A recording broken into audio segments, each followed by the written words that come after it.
Aleluia, aleluia, aleluia. Jesus Cristo está aqui. Amém, querido? Porque a palavra de Deus nos confirma isso. Ela diz: aonde houver 2 ou 3 reunidos em meu nome, ali estarei no meio deles. Amém?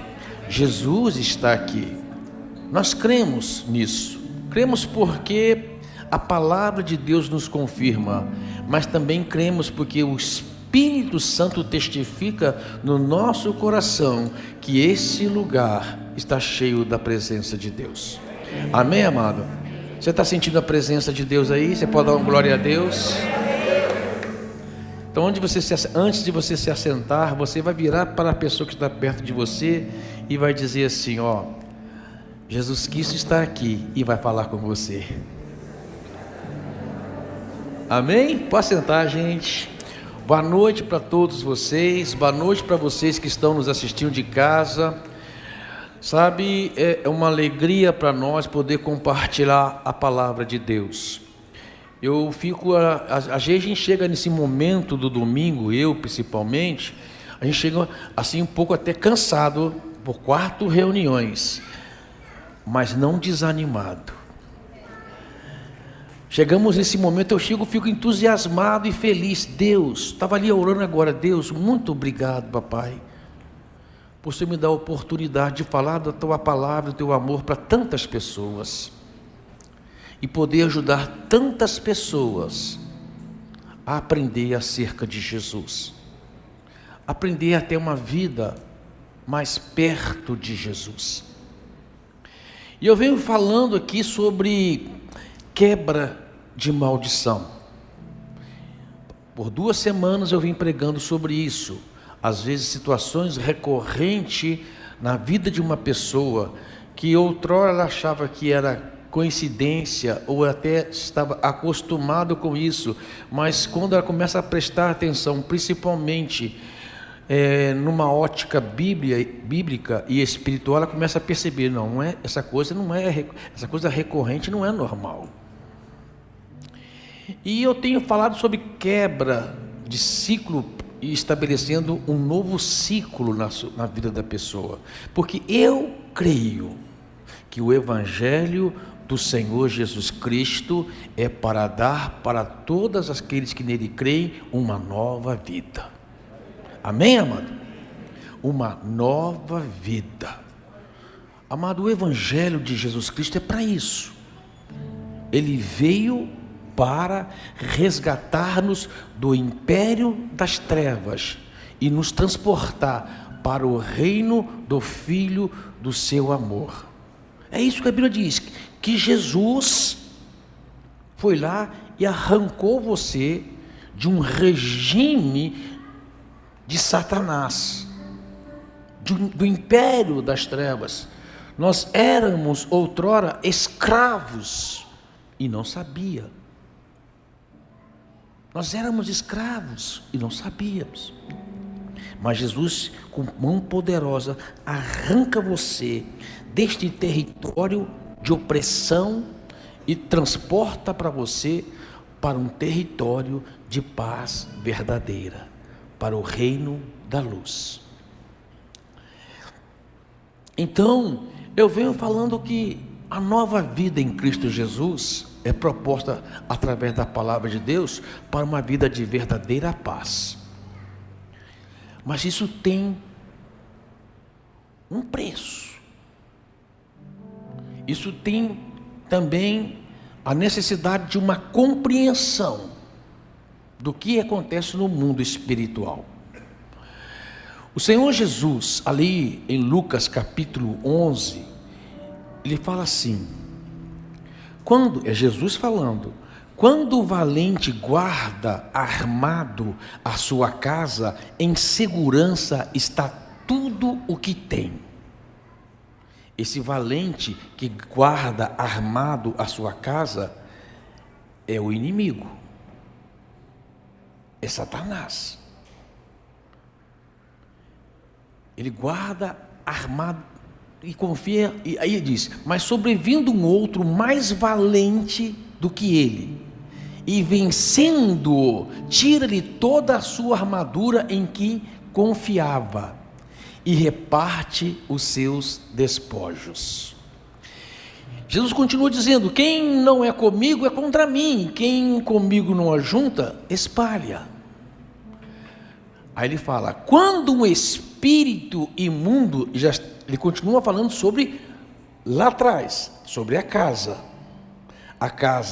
que estava de posse por um valente bem armado, vem um mais valente do que aquele valente, vence-o, despoja-o e a casa fica vazia. Lá. Quando o espírito imundo tem saído de um homem, anda por lugares secos, buscando repouso, e não achando, diz: tornarei para a minha casa, de onde saí.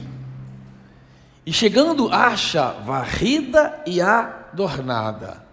Então vai e leva consigo outro 7 espíritos piores do que ele, e entrando habitam ali. E o último estado deste homem é pior do que o primeiro. Só tem aí. Esse episódio aconteceu por causa de que Jesus tinha acabado de libertar um homem, um jovem, de um espírito maligno. Ele era mudo e começou a falar. Os que estavam ali, os que constantemente questionavam as obras que Jesus fazia, disseram assim: ele faz isso pelo poder de Beelzebu, o maioral dos demônios, atribuindo o milagre que Jesus fizera aos demônios.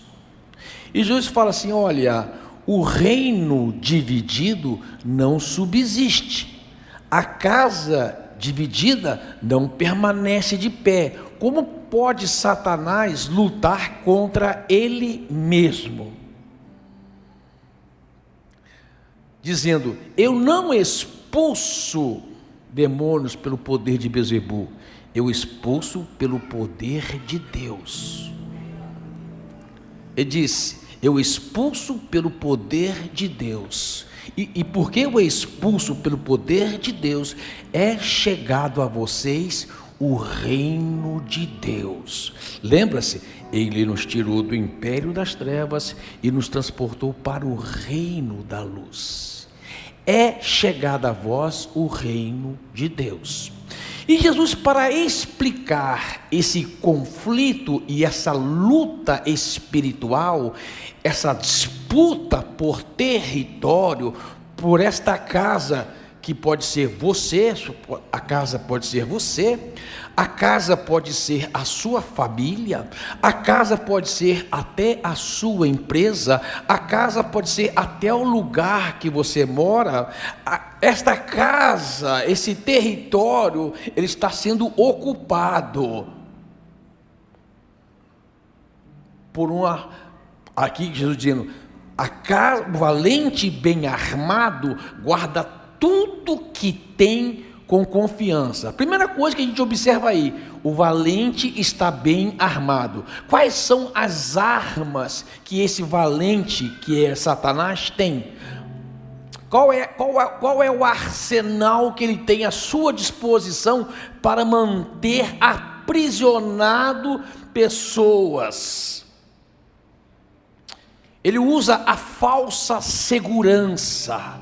A pessoa tem uma sensação de segurança dentro desse reino das trevas, mas é uma segurança, é uma falsa paz, ela é circunstancial, ela depende de todas as coisas ao seu redor favoráveis, ela facilmente cai. Sabe, as armas que ele tem são os prazeres transitórios da carne, que aprisiona as pessoas num regime de pecado. É as armas da sua confiança. Ele confia que vai aprisionar e manter as pessoas presas nesse regime.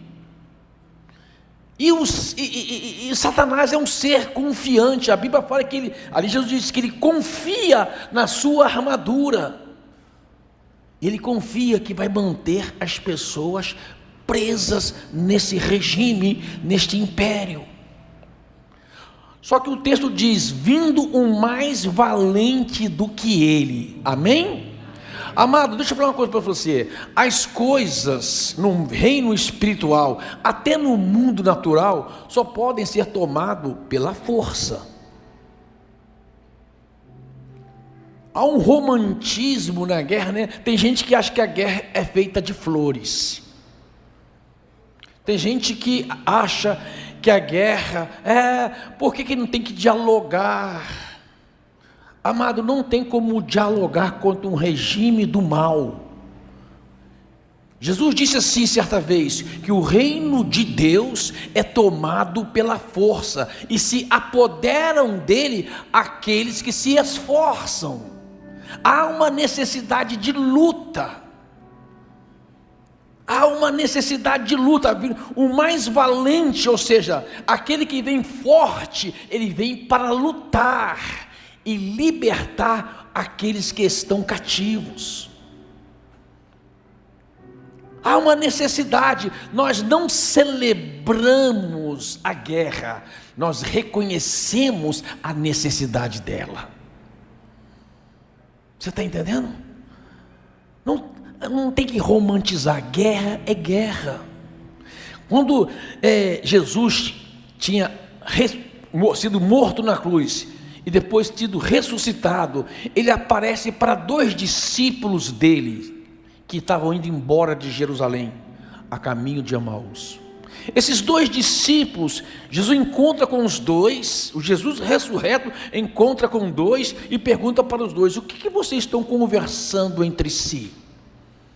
E ele diz: mas você é o único forasteiro que não sabe das coisas que aconteceram em Jerusalém? O nosso Jesus, que esperávamos que fosse o Messias, que nos libertaria Israel, ele foi preso, maltratado e crucificado e morto.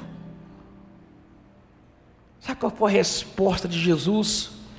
Ó nécios e tardio para crer. Jesus fala: era necessário que essas coisas acontecessem.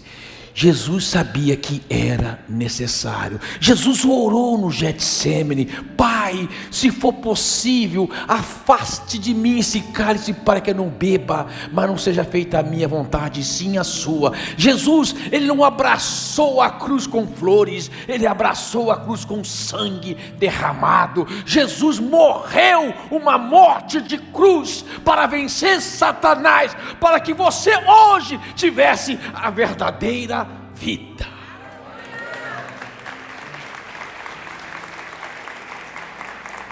Foi uma guerra. Era necessário. Amado, a luta é necessário. Nós não gostamos de luta, nos causa desconforto. Ai, vai ter que lutar. Amado, luta é um posicionamento que você toma para enfrentar tudo aquilo que vem roubar o que Deus tem para você. Você tem que lutar, não romantizar. Você tem que se posicionar e dizer: eu vou lutar por aquilo que eu acredito. Não precisamos ter medo da luta.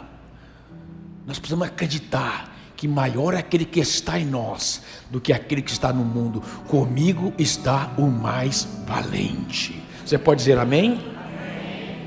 Vindo o mais valente do que ele. Jesus veio lutar, amado. O reino é tomado pela força. O território só pode ser ocupado com luta e guerra. Antigamente, amado, as lutas existiam, e as lutas existiam para ocupar territórios.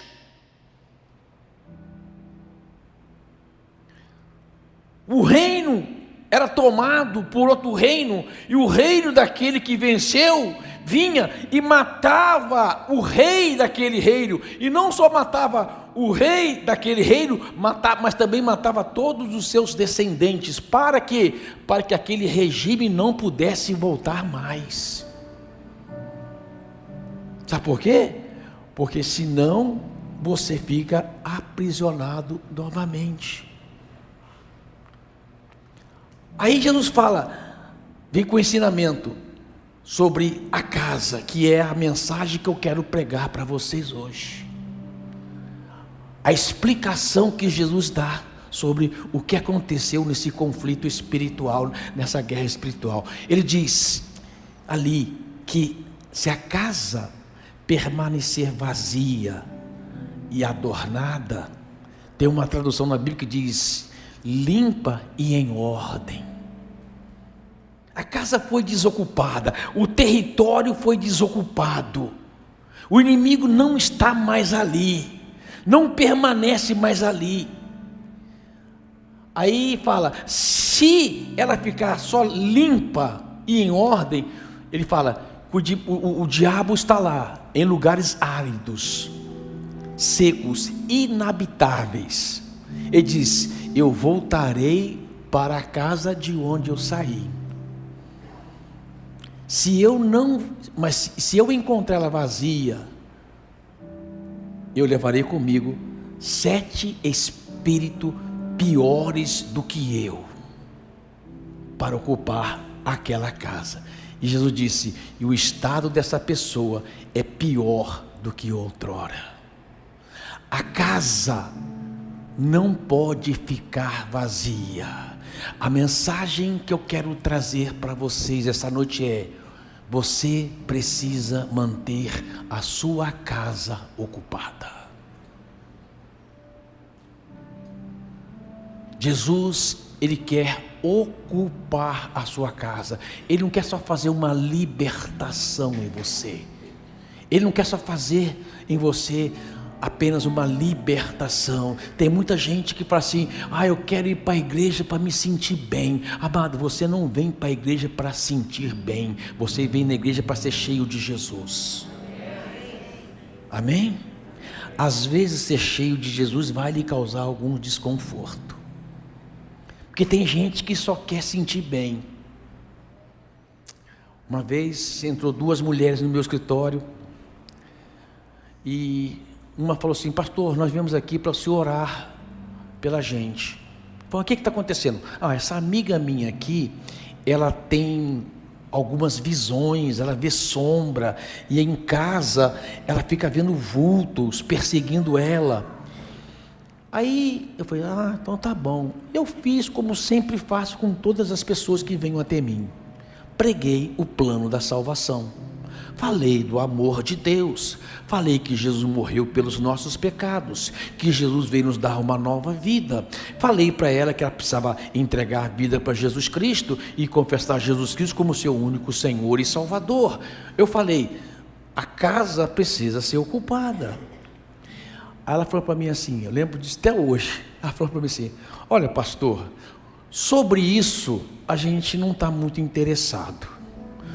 A gente só está interessado em que o senhor ore e manda esse demônio embora.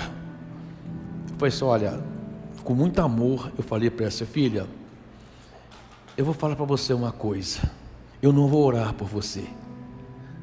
Sabe por que eu não vou orar por você? Porque você está com um demônio só, já virou até um demônio de estimação, você já está acostumado com ele. Se eu orar por você e ele for embora, ele vai voltar e ver a casa vazia, ele vai trazer 7 piores. Então fica só com esse que você está acostumado, que é melhor. Se você não quer Jesus, não adianta. A casa precisa ser ocupada. A casa precisa estar ocupada. Amado, querido, deixa eu falar uma coisa para você. Nós estamos pregando o Evangelho. Eu estou pregando o Evangelho nessa igreja. Os pastores dessa igreja pregam o Evangelho de transformação de vida, de uma vida verdadeiramente entregue a Jesus Cristo. Não é uma coisa de oba-oba, não é uma coisa momentânea, é uma coisa permanente. Amado, vida cristã não é uma estação. Vida cristã é uma vida eterna. Você pode dizer glória a Deus? Tem gente que quer, eu quero viver uma vida de estação. Não é uma estação, é uma vida completa, total para Deus. A casa precisa estar ocupada. E como? Aí Jesus traz três episódios após esse acontecimento, que mostra como que você deve ocupar a sua casa.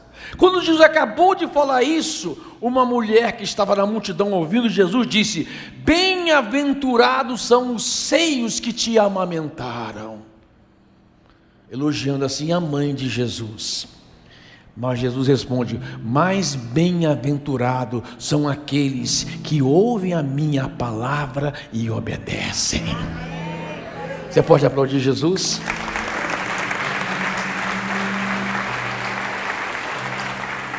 Querida, a primeira forma de você ocupar a casa que é você, é com a palavra de Deus.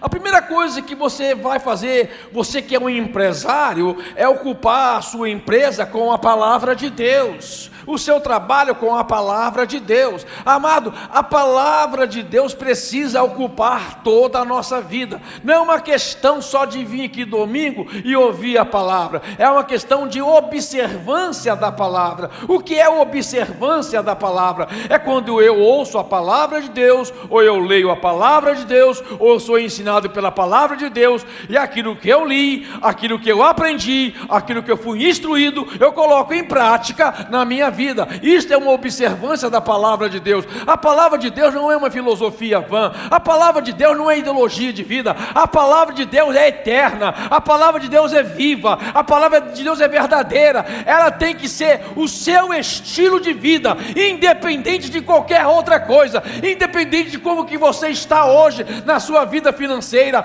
independente de como você está hoje na sua vida emocional, independente de como você está hoje na sua saúde física, não importa, a palavra de Deus precisa fazer parte de toda a sua vida, em toda e qualquer circunstância. É a palavra de Deus que governa você.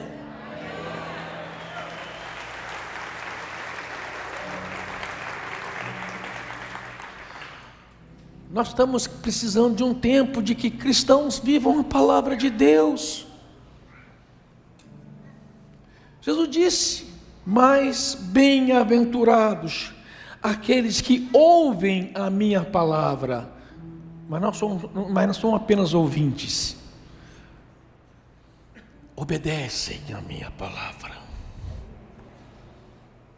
Você está entendendo? Eu vou viver a palavra de Deus. Aí a segunda coisa que vem no texto é sobre o sinal, porque lá atrás, quando Jesus esteve expulsando o demônio daquele mudo, eles falam assim: nos dê um sinal. Aí é quando Jesus responde: nenhum sinal lhe será dado, a não ser o sinal do profeta Jonas. Jesus chama ele lá para Jonas, profeta Jonas. Quem foi o profeta Jonas? O profeta Jonas foi um homem que recebeu um chamado de Deus. Deus deu uma ordem para ele, diz: vai a Nínive pregar. E Jonas, ao invés de ir para Nínive, pegou um barco para Tarsis. Ele diz: o quê? Os ninivitas são homens cruéis. Os ninivitas são homens que maltratam todos que entram na sua cidade. Eles colocam a cabeça das pessoas mortas nos portais da sua cidade, como se dando um recado assim: assim fazemos com aqueles que são os nossos inimigos. E Jonas pega o barco para Tarsis, mas ele enfrenta uma tempestade no meio do mar, é lançado para o mar, é engolido por um grande peixe, ele é vomitado na praia de Nínive. Novamente veio a palavra de Deus a Jonas: vai a Nínive pregar. E dessa vez ele obedeceu. Agora imagina, amado, a chegada de Jonas em Nínive. Não foi de um helicóptero, não foi de um navio, não foi de um ônibus, de um trem. Foi um grande peixe chegando na praia e vomitando ele. E ele sai lá, limpa e fala assim: agora eu vou fazer o que Deus mandou fazer. E ele começa a pregar em Nínive: Nínive, Nínive em 40 dias será subvertida, ou seja, destruída. E começou a pregar. Pensa bem, os ninivitas ouvindo a mensagem de Jonas, de um homem que saiu da boca de um peixe, e eles acreditaram. A Bíblia fala que o rei acreditou na mensagem de Jonas, e a mensagem era curta e grossa. A mensagem era dura, mas cheia de graça. O que é uma mensagem dura, mas cheia de graça? É uma mensagem que vai no centro do seu coração, que revela de fato quem você é, e dói na sua alma, mas você sente o amor de Deus naquela mensagem. Não há revolta dentro de você, não há indignação dentro de você por causa da dura mensagem que você recebeu. Há um genuíno arrependimento, uma contrição de coração. A Bíblia fala que o rei, desde o rei até a pessoa mais simples do reino, se converteu. O maior avivamento da história, uma cidade de 120 mil pessoas, e Jonas percorrendo toda aquela cidade com uma só mensagem. A Bíblia fala que todos se converteram. O rei decretou um jejum, até os animais deveriam jejuar.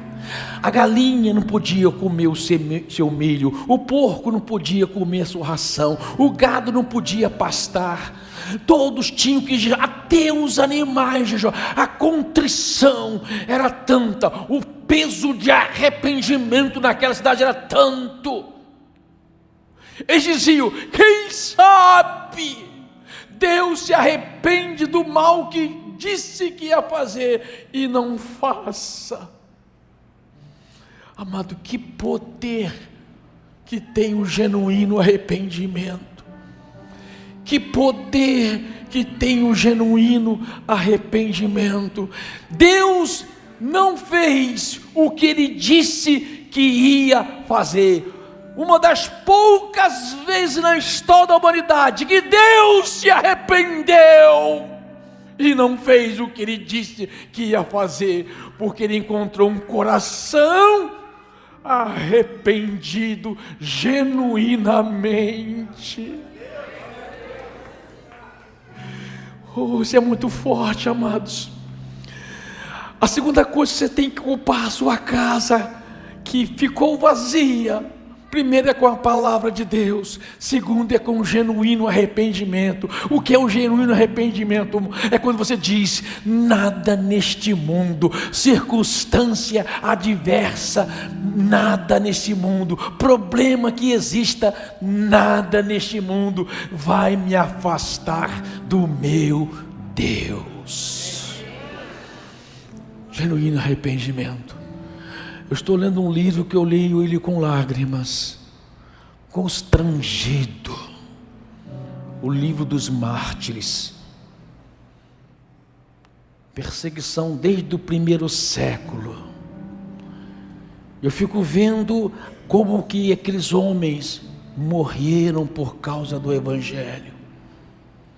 Mas é interessante que era dado a eles a oportunidade de negarem a Cristo. Está aqui a forca, está aqui a fogueira, está aqui, amado, o caldeirão cheio de azeite fervendo, está aqui, você pode se livrar disso, é só você negar a Cristo. E amado, estes homens, essas mulheres, eles iam para a morte com o seu semblante irradiando de luz, e diziam: eu nunca vou negar o meu Cristo.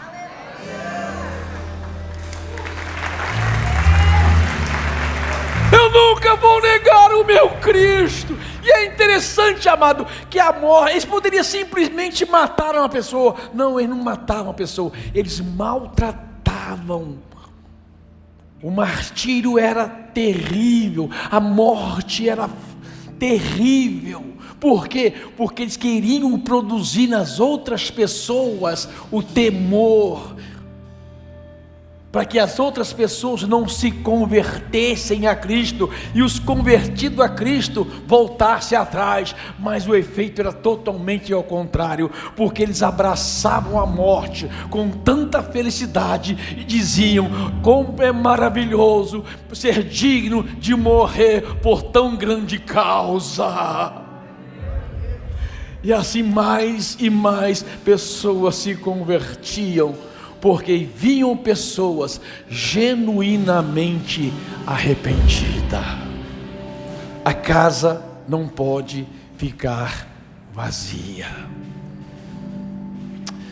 A terceira coisa, e Jesus continua dizendo no texto: a rainha de Sabá saiu de uma terra distante, longínqua, do Oriente, para ver e ouvir a sabedoria de Salomão.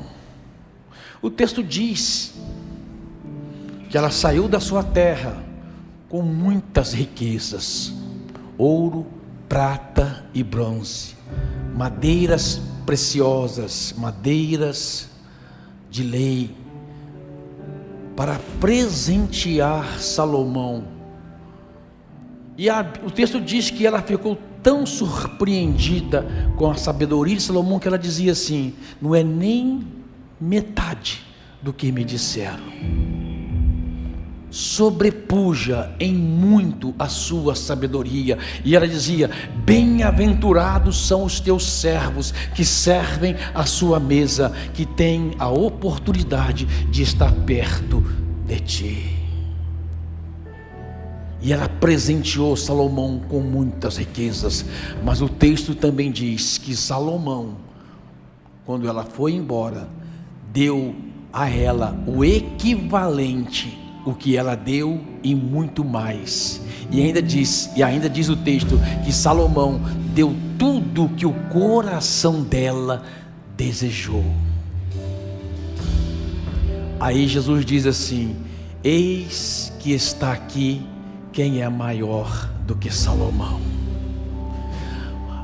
A sabedoria de Salomão produziu na rainha um crescimento de entendimento. A sabedoria de Jesus causa em você uma transformação de vida. Você nunca mais vai ser a mesma pessoa depois que você ocupou a sua casa com a pessoa do Senhor Jesus Cristo. Nunca mais será a mesma pessoa. A terceira ocupação da casa, amado, é uma vida verdadeiramente transformada pela presença de Jesus. A casa precisa ser ocupada. A casa não pode ficar vazia e adornada. Ela precisa ser ocupada com a pessoa do Senhor Jesus Cristo em todas as áreas da sua vida. Aleluia.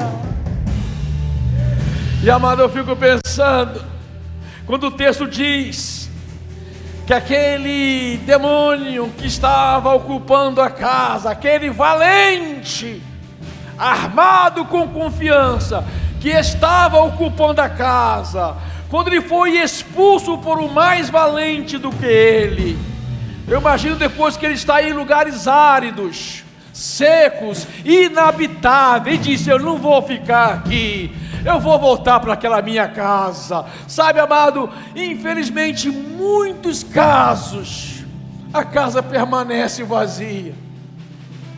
Ele confiava que a casa não ia tomar uma decisão, ele confiava que a casa não ia tomar um posicionamento diante da palavra de Deus, um genuíno arrependimento e uma entrega de fato para Jesus Cristo.